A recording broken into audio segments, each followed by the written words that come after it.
Magandang hapon po. Kumusta po tayo? Alam ko po na tayo po ay nag-ready or naghahanda para po sa nalalapit po nating camping. Ilang araw na lang po ay camping na po natin. Pero habang tayo po ay naghihintay at naghahanda sa nalalapit po nating camping, tayo po ay patuloy na makinig, mag-tune in po at mag-aral ng mga salita po ng ating Panginoon. Sa mga nakarang araw nga po ay tinuro na po ng ating mga pastor ang mga layunin ni Kristo sa krus. Ano po, yung number 1 po hanggang number 4 ay tinuro na po o binahagi na po ng ating mga pastor. At naniniwala po ako na marami po tayong natutunan, nalaman sa mga binahagi po ng ating mga pastor. Sa ngayon po, pagpatuloy po natin ang pag-aaral po ng layunin ni Kristo sa krus. At ito po yung number 5 na pag-aaralan po natin ngayong hapon. Ngayon po, bago ko po ibahagi yung number 5, ako po muna ay mag-share sa inyo ng isang kwento. Na isa pong lalaki sa isa pong barangay na ang dami po niyang pinagagawa na hindi maganda. At dahil po doon, siya po'y kinaiinisan at nagagalit po sa kanya yung mga kababayan niya doon sa barangay na iyon. At alam niyo po, patuloy niya po itong ginagawa at talaga po yung mga tao sa lugar nila ay gusto na po siyang paalasin sa lugar po na iyon. Hanggang sa isang araw po ay meron pong missionary na dumalaw po sa barangay na iyon at nagbahagi po itong missionary ng salita po ng Panginoon. Bahay-bahay po niya na ibinahagi ang pag-ibig ng Diyos at kung ano po ang nais ng Panginoon sa bawat isa. At hanggang sa nasyaran po ng missionary, ito pong taong ito na gumagawa ng kung ano-anong mga masamang gawain. At alam niyo po, itong taong ito ay naunawaan niya, nalaman niya na ito pong ang mga ginagawa niya ay hindi po dapat gawin. At ito po palang mga masama niyang ginagawa ay pwede pong magdala sa kanya sa kapahamakan po sa impyerno. So nalaman po niya sa pamagitan po ng pagbabahagi ng missionary yung mga nais po ng Lord sa mga buhay po ng mga tao. At nalaman po niya kung gaano kabuti at kung gaano po siya kamahal ng Panginoong Jesus. So nag-decide po itong taong ito na siya ay magbabago na sapagkat tinanggap niya na po ang Panginoong Jesus at nais po niya na mamuhay ng sang-ayon na sa salita po ng Panginoon o kalooban ng Diyos sa kanya. At nag-decide po siya na sumama po sa misyon nitong missionary. So siya po ay patuloy na binago ng Panginoon. At nung siya po ay bumalik na sa barangay po nila, yung mga tao po ay mas sama po tingin sa kanya sapagkat nga po may mga nagawa po siya ng mga nakaraan po. At alam niyo po, itong taong ito ay bumalik sa barangay nila upang humingi ng kapatawaran sa mga taong masaktan po niya. Subalit hindi po naniniwala itong mga taga-lugar nila sapagkat yun nga po, hindi po magaganda yung ginawa niya. Pero alam niyo po, patuloy po niya sinikap na ipakita sa mga tao doon na siya po ay binago na ng Panginoon, na siya po ay inalisa ng Diyos sa kasalanan at patuloy na binabago sa mga bagay na pwede niyong magawa ng kasalanan. At alam niyo po, isang araw, nakita po siya ng mga grupo na nasaktan niya dati at siya po ay sinaktan o binugbog. Pero nagulat po itong mga taong ito kasi itong taong ito ay gaganti at gaganti kapag kinanti nila dati. Pero nagulat sila kasi itong taong ito ay hindi na po lumaban. Ni salita, ni action, ay hindi po kumilos o gumalaw o gumanti itong taong ito. So nagulat po sila na bakit ganito na yung tao na hindi na gumaganti. Ngayon po, tinanong nila, anong nangyari? Ngayon po, ang sabi nitong taong ito, ano man po yung gawin niyo sa akin, hindi po ako gaganti. Dahil ako po ay nandito pang humingi po ng kapatawaran sa mga nagawa ko at ako po'y binago na ng Panginoon. Sa Jesus po ang dahilan kung bakit yung mga dati kong nagawang masasama o kasalanan ay patuloy ko pong nilayuan at kinalimutan sapagkat ako ay binago na po ng Panginoon, tinatawad ng Diyos at patuloy po na binabago at inaayos ng Panginoon. At alam niyo po, itong mga tao ito ay namangha sa ginawa ng Diyos sa buhay niya, ng Panginoon sa buhay niya.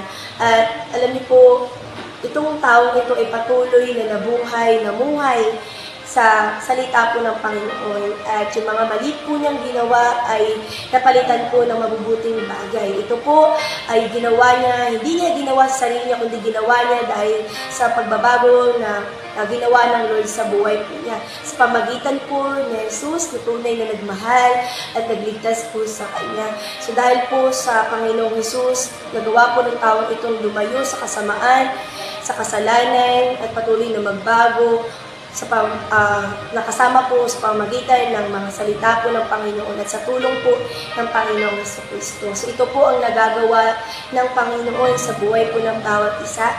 So ito po yung number 5 po natin. Yung sabi niyo po dito, redeem us from all iniquity. Redeem us from all iniquity. Sa lahat po ng kasalanan o nakasamaan, tayo po ay tinubos ng Panginoon. Pang ang nais po niya, tayo po ay maalis sa anumang pong kasamaan na dala po ng mundong ito. Dito po sa Titus 2 verse 14, ang sabi po niya,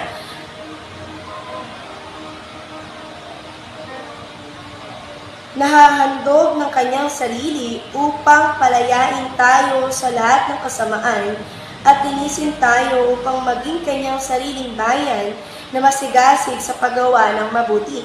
Ulitin ko po, na naghandog ng kanyang sarili upang palayain tayo sa lahat ng kasamaan at linisin tayo upang maging kanyang sariling bayan na masigasig sa paggawa ng mabuti. So ito po ang layunin ni Kristo kung bakit po siya napako sa krus ng Kalbaryo. Bakit siya po ay nag-offer ng sariling buhay para po mamatay sa krus ng Kalbaryo. Kasi ang layunin po niya ay tayo po tubusin sa bawat kasamaan at patuloy po tayong linisin upang maging kanya.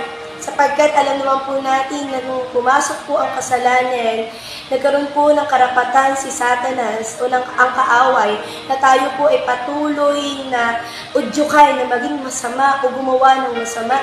Sapagkat sa mundong pong ito, siya po ang nagahari, ang kasamaan ni Satanas ang nagahari sa mundong ito at patuloy po niyang inuudyukan ng bawat isa kung bawat tao sa mundong ito na gumawa ng mali at magkasala sa Panginoon. Bakit po? Kasi ang gusto po ni Satanas, tayo po ay patuloy na papalayo sa Panginoon. Sapagkat nung pumasok po ang kasalanan, tayo po ay napalayo sa Diyos. Tayo po ay nagkaroon ng paglayo sa Panginoon dahil sa kasalanan na ito. At ito po ang gusto ng kaaway, patuloy tayong mapalayo sa Panginoon. So ito po ang layunin ng Diyos ni Jesus kung bakit siya po ay napako at namatay sa krus ng Kalbaryo upang tayo po ay iligtas anumang kasamaan na dulot po ng kaaway.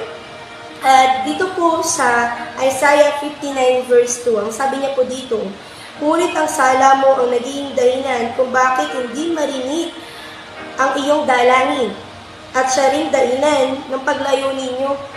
So, nakita po natin na ang pagkakasala po natin o yung mga masama pong nagagawa natin ang nagiging dahilan kung ba't hindi marinig ng Diyos ang bawat panalangin po natin. At ayaw po ito ng Diyos, ayaw ng Panginoon na tayo po ay mapalayo sa Kanya. Ayaw po ng Panginoon na tayo po ay patuloy na lumayo sa Kanya. Kaya po gumawa siya ng paraan, siya pa rin po ang gumawa ng paraan para po tayo ay patuloy na manumbalik po sa Kanya. Ano po, at sabi niya po dito, yung dalangin mo ay gusto po ng Panginoon na marinig. Gusto po ng Panginoon na matugon ang bawat hinaing ng puso po natin. Pero ang sabi niya po dito, dahil sa kasalanan, dahil sa masama po natin nagagawa, kung bakit po tayo ay patuloy na hindi marinig ng Diyos at patuloy na napapalayo sa Kanya. So kaya nga po, patuloy po na tayo inabot ng Panginoon, tinubos niya tayo, para po tayo ay magkaroon ulit ng karapatan na lumapit sa Kanya, magkaroon ulit ng karapatan na dumulog sa Kanya, at magkaroon ng way upang tayo po ay patuloy na matugon po ng Panginoon. Sapagkat ginawa na po niya ang lahat para po tayo ay magkaroon ulit ng relasyon sa ating Panginoon. Ano po sa ating Diyos Ama. Dito po sa Colossians 1 verse 21 to 22. Ang sabi niya po dito, dati kayo'y malayo sa Diyos at naging kaaway niyo dahil sa inyong kasalanan. o sa kasamaan. So tayo po ay napalayo sa Lord dahil sa mga masama po nating nagagawa. Hindi po tayo perfecto. Lahat po tayo ay nagkakamali. Lahat po tayo ay nakagawa ng hindi maganda. Kaya nga po patuloy tayo na inaabot ng Diyos upang tayo po ay magkaroon ng desire na layuan ang mga hindi dapat gawin. Ano po? Sabi niya dito, dati tayo ay malayo sa Diyos. Pero dahil nga po sa pag-ibig ng Panginoon, tayo po ay inabot ng Diyos at inalis po sa anumang kasalanan at kasamaan. Ano po, sabi niya sa verse 22, ngunit dahil sa kamatayan ni Kristo, ginawa niya kayong mga kaibigan upang makaharap kayo sa Kanya ng walang kapintasan, banal at walang batik. Ano po, ang sabi niya po doon, upang tayo makaharap sa Kanya ng walang kapintasan, banal at walang batik, ibig sabihin po yung pure tayo sa harapan ng Panginoon. Makakaharap tayo na nandun yung, alam mo na hindi, na ikaw ay nilinis ng Lord, alam mo na ikaw ay nandun sa binanan or inayos ng Diyos. Ano po? Sabi niya po doon, tayo ay iniligtas ng Lord. Mula sa kanyang kamatayan, nagkaroon po tayo ng karapatan na patuloy na makalapit sa Panginoon at maiwasan ang mga bagay na kasamaan o masama sa mundong ito. Dito po sa verse 11, ano po, sa Colossians pa rin po, chapter 1, verse 14, sabi niya, sa pamagitan ng anak, tayo pinalaya at pinatawan sa ating mga kasalanan. So ito po ang layunin ng Panginoong Hesus sa krus.